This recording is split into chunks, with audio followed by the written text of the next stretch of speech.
recorded on VHS, and downloaded to cassette for maximum audio quality.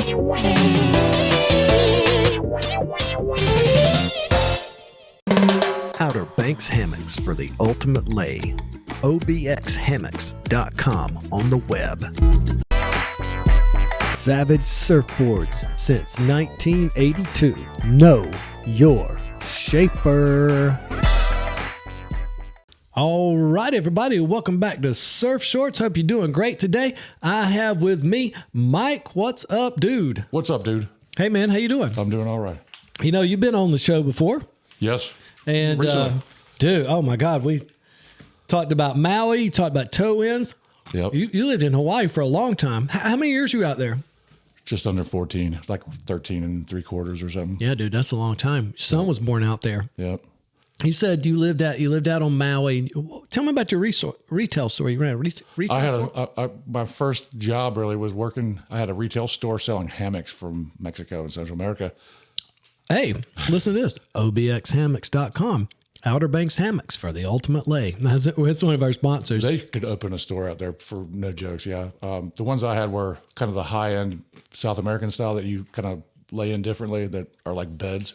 Oh, okay. That's cool. And yeah. I moved into the store surreptitiously at a certain point and slept in one for... Always had a place to sleep, right? I got used to it. I prefer a hammock over a bed. It's better That's for your cool. back. When you lay in that thing, like the right angle, your back straightens out. Oh, that's cool. It's amazing, yeah. It's hard to explain, but like I would prefer a hammock over a bed any day of the week. Yeah, you probably know Jonathan. You lived out there in a pretty interesting time in surfing because, you know, when you go out there in the late 90s, like surfing had this like really like boom throughout the 90s that was surfing. Surf schools did it. Mm-hmm. And it was like really intensive. Everything was about high performance surfboards. And then finally, some of the guys started like 5.5, 19 1/4 came out. And people started like trying to say, hey, you know, look, there's other stuff. Yeah. And then, you know, you witnessed the change in kiteboarding to kite surfing to wave sailing to then toe-in starting and becoming big. And now toe-in's different than it was. Like, those dudes like, I had a guest on the show, Jacob, and he, was talking about how, the toe-in board that he had was like a ski, basically, really heavy and narrow. And, you can't break it. Yeah, and it's heavy enough it keeps its speed, and the wind doesn't hold you back so much. It's got to be narrow. You've seen Kai Lenny. Dude's insane. I saw him when he was 12 or 13 years old. The place where I was surfing. His dad was a famous windsurfer. Mm-hmm. He was a young and upcoming wind Johnny is what we would call them. Mm-hmm. I watched him paddle out. He had his arm in a cast, plastic trash bag around his arm. Mm-hmm. 45 minutes in, the bag's off, the cast is off. He's still surfing. And he was like, 12 or 13 years old. Yeah. He was not saying, he was surfing. Yeah. So you're out on Maui, and then we started talking about the surf team at UNCW back in the day. And I told you, when I was a freshman, I tried out for the surf team, and I was a huge dork. Okay. And, that's as simple as I can make it. And then like the raddest dudes that were the captains of the surf team were so nice to me. That's it was unusual. Amazing. Yeah. And one of them was Eddie Crawford, who lives in Hawaii still, and who moved to Hawaii. He ripped. And we said Chris was probably the other guy's name. Yeah. And Jay Reifenbach was on the team, and Mike Joyner was on the team then. But the two like most elite dudes, Eddie and Chris, were so like unnecessarily nice to me. It was crazy. That's amazing. That's cute. It is amazing. And a little story I'll tell you on the air about Eddie, y'all, is Eddie was a very, very good surfer. Oh yeah. And he was in a lot of surf videos. He popped up in all these Kevin Welsh videos back in the day, Surf Energy. And then, like in the early 2000s, my father, who was not into surfing, not part of the scene at all, gets to travel to Hawaii for the first time in his life. And they're out there. He goes into a surf shop, runs into Eddie, who he doesn't know from Sam, starts talking to him. And he goes, "Oh, do you know my son?" and Eddie was like, "Yes," and had nice things to say. So that's really cool. What a spot on dude, right? Yeah, that's awesome. Yeah. And you said you saw him surfing out there, destroying it. So I'm surfing at a contest at Columbia Street, I think it was. Mm-hmm. I remember yeah. back in the day, like, remember when they had all those surf shops in Emerald Isle? Like in that little intersection area, it was like Magical Island, and then there was Island Water Sports, and there was like 5 surf shops right there. Bert had 2 shops up there. Back in that era, like before Fran, remember they had Iron Steamer Pier still? Yeah. I saw him he was a really good standout surfer for sure. Oh, yeah. Really fast. To me, surfing fast. I like seeing people flow going real fast. Yeah. You know, he was good. Well, last thing I'll say about that is, I'm going to lead into something else, but when I think about Eddie, Hurricane Swell in 1991, the perfect storm. Okay. One? Literally the storm. There's a movie called The Perfect Storm. Yes. That's swell. So that swell, me and some of my dork friends, sorry if you're one of those guys, but we were dorks. We go to Mace. We camp in Second Cove. The beach is like shaking. I know there's oh, no, it wasn't. Yeah, it was. The beach is like shaking. Before dark, people are running over the path past us. I get out there, I paddle out. I'm an average surfer. In 1991, I was still less than average surfer. And I'm paddling out there, and Eddie and Dean are just absolutely destroying it. Oh, yeah. And it's actually Dean McManus comes down the line. I'm duck diving. You know, you have these pictures burned into your brain. Yeah. And it is way overhead. And he's coming down the line in the barrel, holding his arms out fully like a jumping jack. Yeah. At Mace, just slotted. But it was, it was like you're in another country because it was so big and so perfect and so thunderingly good. And when I think about Eddie, I think about that swell. You were out there. You said, one of the things I liked about the last time we talked was to another Dean. Sure, yeah. Dean Lassiter. I just ran into Dean. I just saw him right before Christmas. Got my son a pair of booties and maybe a pair of gloves and a backpack and whatever. I had not seen Dean in years. Same guy. Oh, yeah. I love those guys. Oh, I'd love to have Dean on the show, for sure. Man, he's an old sea dog, man. He's the same dude he was in 19... I started buying wetsuits from him in 91 over at the place in Landfall. Yeah. And I would get like the year before's model. It was when they had Victory still. Yeah. Oh, yeah. I wore Victory. Man, he'd give them to me for like very close to his cost. And I did that for years, probably 4 or 5 in a row, which when you're that age is a long time. Yeah. When you're in your 20s. If you think about Aussie Island, you got Dean, and then that Chris and Mick. I mean, like, dude. And then Steve is his name, or Chris Jackson? Oh, well, he's still Chris. there. Yeah. Dean and Chris and then Mick. Dude, like, yes. What else you want in a surf shop? Yeah. Wrightsville's different than Carolina Beach. There's people in Carolina Beach that have never left. Wrightsville, maybe a handful. You know? Yeah. Probably people that me and you, between us, could probably name 10 people that still live in Wrightsville. Yeah. The money ran people out of Wrightsville Beach. Fran. Yeah. That's in my timeline in my head. It was Fran that cleaned out all the old cheap houses. Sure. Yeah. Like Meyer Street is a prime example. Yeah. I lost my house in Fran. And now there's 4-story condo there. Yeah. I used to live right across the street from Jim Mincher. And I guarantee there ain't no crappy house there. Where was that? What street was that? Live Oak. Oh, wow. I love the water there. I love Wrightsville. I mean, that's people. Oh, me too. It's but nicer. I can't tell you the last time I've been there. Have you ever done the water loop? Yeah. Oh, yeah. Paddling it or swimming it or? No, I just meant by boat. Yeah, never. It's a thing. I didn't know about this. I went and gassed up at Sea Path a couple of years ago.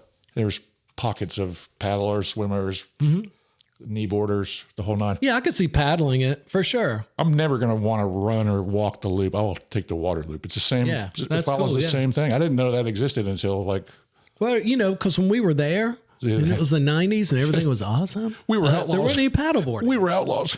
Yeah, but there wasn't paddleboarding. No, thank goodness. Yeah. Yeah. So we were talking about Eddie being the captain of the surf team. This is probably 89 or 90. And then, like I said, we named some other dudes that were on the team. And then you said we had 2 guys from Wisconsin. Lake surfers. Yeah. Yeah, it's crazy. Yeah. I mean, like, it's crazy to think about now, but even more so in 1989. Yes. People thought they were clowns. Where are you guys from? Yeah.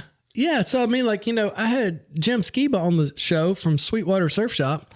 Jim was surfing on the Great Lakes in the 70s. Yeah. They got waves sometimes. Yeah, but I mean, with the internet now, we know about stuff. Yeah. But think about how remote that must have seemed to dudes back then. It is crazy. Anyway, that's hardcore. Minnesota has waves. Yeah. So, so we went on that and I said, you say, there's some dudes from Wisconsin on the surf team. I said, is his name? Rick Kane. Rick Kane. So you had a Rick Kane story for me from Hawaii. The board that he rode in the contest that he won at the end. Mm-hmm. That board was on the mantle at a house party that I went. It was at a pretty nice house in a place in Maui called Sprecklesville, and I've seen 2 of the boards from that movie. The other one was Chandler's board, and it was a big longboard. What were they riding in the movie? I'm embarrassed. Rick Kane rode it's not a Blue Hawaii, but it was like a shorter, it's like a 6'4" probably, kind of from that era, big squash tail, glassed on fins, which I kind of like. But glass on fins are cool. So if you're not traveling, get you some things on. I'm not a traveler, but the board that he rode in the contest that he beat Laird Hamilton. Yeah.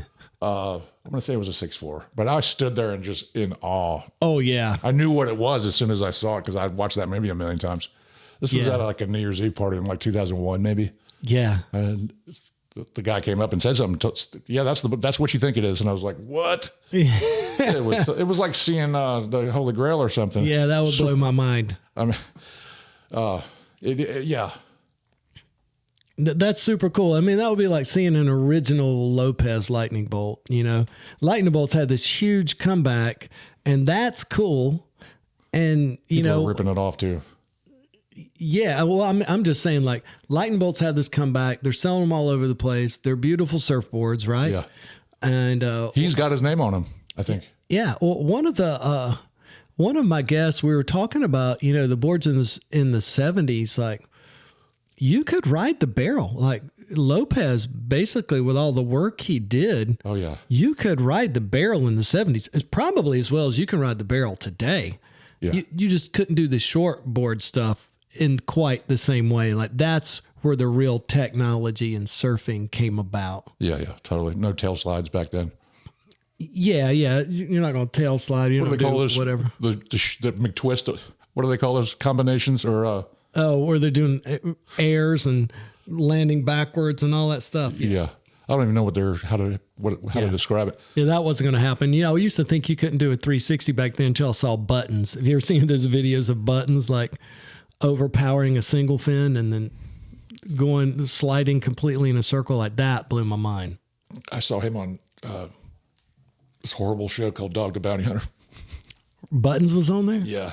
He was sleeping in a van at like Cayena Point or something and got arrested on that show. You're joking. No.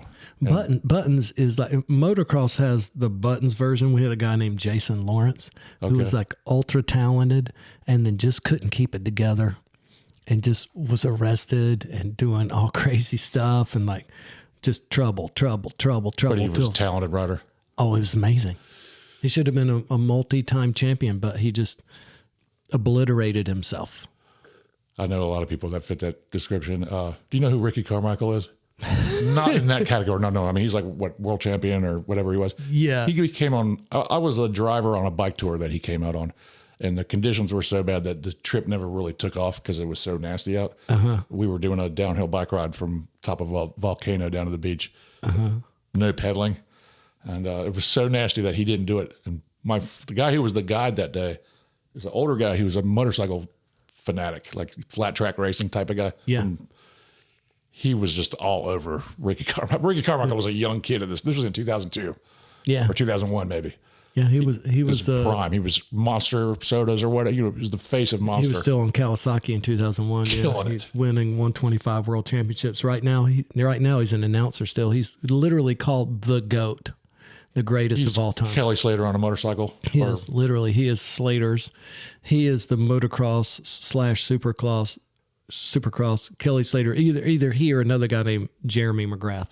Okay, I've heard of him. Yeah. That's awesome. Yeah, and that's crazy. I would have loved to have met RC back Super then. nice guy, man, too, yeah. Yeah, that's cool. So anyway, so you're on Maui, and we're this is the same point in time, and we've seen these. I think it's so insane. You saw the Rick Kane board, but you're surfing back then, and you're saying there was a lot of localism because you're just a Howley. You just show up, dude, and you're like, yeah, paddling out, invading. Yeah, invading, taking waves. And you said, we talked about like you have your nemesis. Like I couldn't really name my nemesis from back in the day, but the one person that I was, every time we saw each other, like we're always going for the same wave or we're always doing the same thing. But you had your guy out there. Yeah, I was in his way or he was in mine every time. We did not like the look of each other.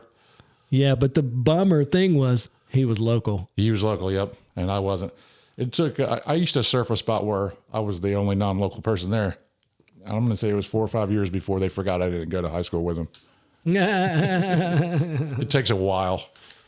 For sure. So were you just nice as you could be all the time? And you have to show the locals respect. If you're not going to drop in on the locals, you just got to show them respect. And here's the thing, like if you hear a bunch of local guys going, go, go, go, you better go. You better go, yeah. Even there's a dry reef in front of you. Yes.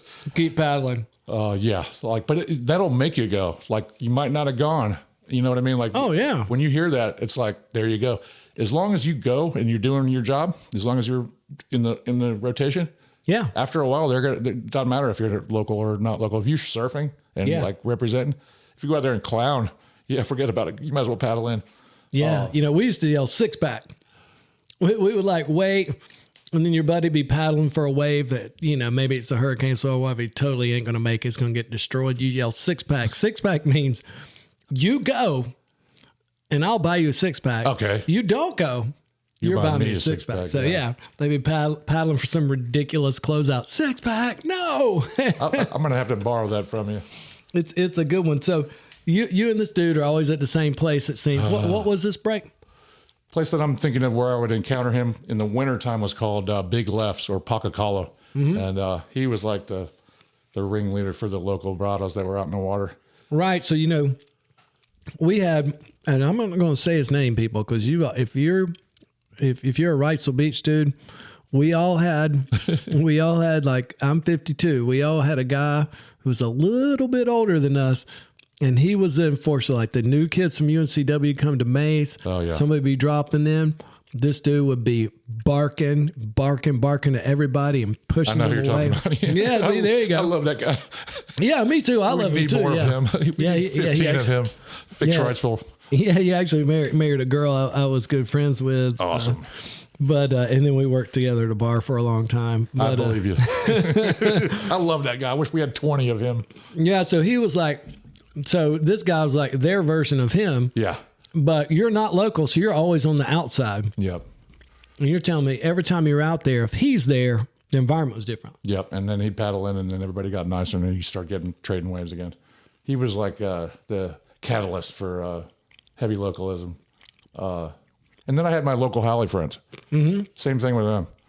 Like, or, if you grew up in the islands and you're a white guy, you're going to be like a pit bull because they ragged you out pretty hard in high school. Oh, yeah. You're not going to have, you have to kind of be able to defend yourself at least.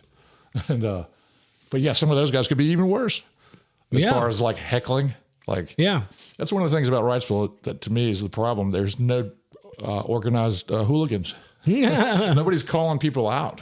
Yeah. Somebody's got to. Honestly, I just kind of surf up here now. I don't blame you. Yeah, it's better. And I can't park, and I could go on about that because I think that's bull crap charging to park at the beach because it's the public should have access to this natural resource. Absolutely. And, there's a special law in Raleigh. Really? Oh, yeah. For fishing rights, or is that just in general? No, it's for, there was a law, and I'm pretty sure I'm accurate here. There was a law for a while for the town of Wrightsville Beach to charge for parking in a way that was different than was allowed anywhere else. Really? Yeah. And they're not doing it that way, though? Or oh, hell, it's worse now. It's way worse, yeah. Yeah, I went to a good friend of mine got married in New York, and I was in Manhattan, literally back when I was still surfing Wrightsville. And the meters in Wrightsville Beach were like over double, like 2.5 times the price as a meter in downtown Manhattan. That's crazy. That's bullcrap. Yeah.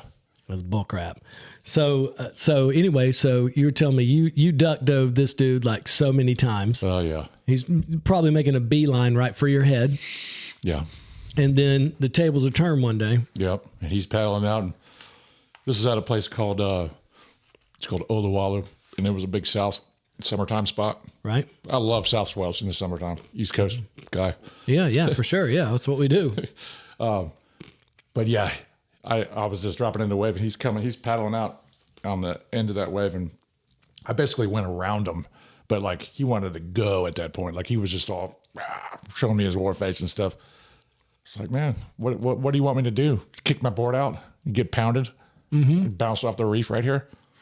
What was weird is I don't remember how that resolved itself. I think I just didn't see him for a while. Mm-hmm. But he was in charge. He was like the team captain for a bunch of guys like that killed it. Mm-hmm. Do you remember seeing the big South Swell last summer? It was publicized. Oh yeah, it was all over the place. Yeah, that happened one other time when I lived out there in 2004, and this one last summer was probably arguably better because I think it lasted for 4 or 5 days, and the one in 2004 was maybe 2 or 3 days. But the lineup on the south side in the summertime out there is incredibly competitive, like because there's only a couple spots. Yeah. Freight trains. And it doesn't break all summer like that. So the dudes are like starved from the winter. Yeah. It broke in 2004, and then it broke last summer on the level that it broke last summer. There was a couple of spots down. They were like wraparound spots. One of them's called McGregor's. Could be like Steamer Lane when it's that big, but the rest of the year it's a diving spot. Yeah. Like kids out there snorkeling. Yeah, it's beautiful. I mean, it's a really nice spot, but it's not going to be hollow, but once every 10 years.